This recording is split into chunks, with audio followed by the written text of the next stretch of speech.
નમસ્કાર દોસ્તો, ભારતીય જનતા પાર્ટીના ફાકા ફોજદારી કરતા એવા કોમેડિયન નેતા પરસોત્તમભાઈ રૂપાલા અવારનવાર સ્ટેજ ઉપર ચડી જાય એટલે કોંગ્રેસ પાર્ટીની ખોદણી કરવા સિવાય બીજું એને કંઈ ન આવડે. અને એક એનો જૂનો ફાંકો આજે પણ એ માર્યા કરે છે. નરેન્દ્રભાઈના નેતૃત્વમાં નર્મદા નદીનું પાણી લોકોના ઘર ઘર સુધી પહોંચી ગયું. આજે તમે ઘરે નળ ખોલો એટલે નર્મદા નદીની પ્રસાદી આવે. આવા ફાંકા સાંભળીને આપણું માથું પાકી ગયું. એટલે પરસોત્તમભાઈ રૂપાલાને મારે કહેવું છે કે જો તમે વારંવાર આવી ફાંકા ફોજદારી કરતા હો તો હું તમને દોસ્તો એક વિડીયો બતાવું. એ પરસોત્તમભાઈ રૂપાલાને આપણે એટલું કહેવું છે કે આ ગામમાં એક આંટો મારી આવે. સૌથી પહેલા તો તમે આ વિડીયો જુઓ અને ત્યાર પછી મારી આરે છેલ્લે સુધી જોડાયેલા રહેજો. એટલે આપણે આ ફાંકા ફોજદારી કરતા પરસોત્તમભાઈ રૂપાલાને બરાબર આપણે થોડો જવાબ આપવો છે અને વળી એની જ ભાષામાં. એટલે સૌથી પહેલા તમે આ વિડીયો ઉપર એક નજર નાખો. જાન આવવાની તૈયારી જ હતી ત્યારે જ પાણી ખૂટી ગયું તો ખુદ દુલ્હન ઢોલ નગારા સાથે લગ્નનો શણગાર કરવાની કામગીરી પડતી મૂકી માથે બેડું મૂકી હેડપંપ હલાવી પાણી ભરવા મજબૂર બની. આ વાત છે છોટાઉદેપુર જિલ્લાના ક્વાંટ તાલુકાના છેવાડાના ગામ એવા કેલધરા ગામની, જ્યાં જાન આવવાની હોવાથી દુલ્હનના પરિવાર દ્વારા પાણીના ટેન્કર અને જગ પણ મંગાવવામાં આવ્યા હતા. પણ કાળઝાળ ગરમીના કારણે જાન આવે તે પહેલા જ તે પાણી મહેમાનો તેમજ ગામ લોકો પી જતા ટેન્કર અને જગના તળિયા દેખાવા લાગ્યા હતા. આથી દુલ્હન ખુદ પાણી ભરી લાવવા મજબૂર બની હતી. જ્યાં તંત્રને જગાડવા માટે દુલ્હન ખુદ ઢોલ અને શહેણાઈ સાથે નદીના સામે કિનારે આવેલા હેડપંપ ઉપર પહોંચીને હેડપંપ હલાવીને પાણીના બીડા ભરી લાવી હતી. જો કે 2500ની વસ્તી ધરાવતા ગામમાં સરકાર દ્વારા નર્મદામાંથી પાણી લઈને હાંપેશ્વર પાણી પુરવઠા યોજના હેઠળ પીવાનું પાણી મળે તે માટે ટાંકી પણ બનાવવામાં આવી છે. ઘેર ઘેર નળ પણ બેસાડવામાં આવ્યા છે. પણ કરમની કઠણાઈ તો જુઓ.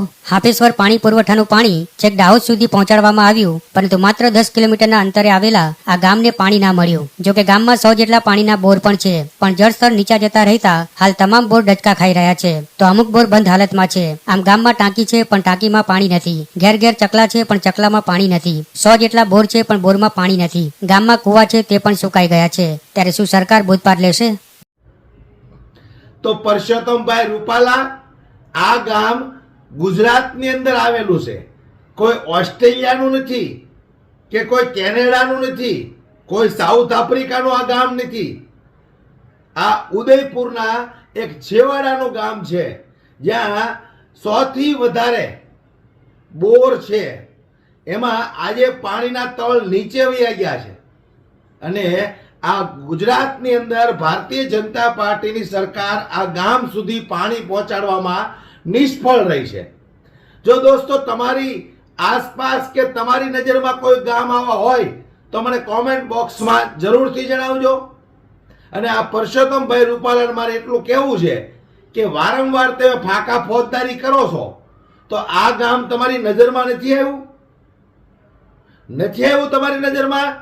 ફાંકા ફોજદારી તો બહુ મોટી મોટી કરો છો. નર્મદા નદીનું પાણી અમે ઘર ઘર સુધી પહોંચાડી દીધું, ઠેઠ કચ્છ સુધી પહોંચાડી દીધું. CR પાટીલ જળ મંત્રી, આ ગામ તમારી નજરમાં નથી આવતું કે પછી આ ભારતની બહારનું ગામ છે? એટલે આવી ફાંકા ફોજદારી રહેવા દો. આવા તો કેટલાય ગામડાઓ છે જ્યાં પીવાના પાણી લોકોને હજી ભરવા જવા પડે છે 1-2 કિલોમીટર સુધી. અને તમે ફાંકા ફોજદારીઓ કરો છો કે નરેન્દ્રભાઈના નેતૃત્વમાં નર્મદા નદીનું પાણી લોકોના ઘર ઘર સુધી પહોંચી ગયું. નળ ખોલો એટલે મળ આવે કે પાણી આવે કઈ નક્કી નહીં. ઘર ભેગા થાવ, ઘર ભેગા થાવ. પબ્લિકને હાવ આવી રીતે હું મૂર્ખા બનાવો છો. ચૂંટણી ટાણે માયક હાથમાં આવી જાય એટલે એકના એક ફાંકા હાંક્યા જ રાખો છો.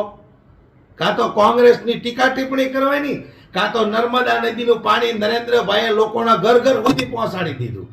તો અહીંયા પીવાના પાણીના ફાફા છે.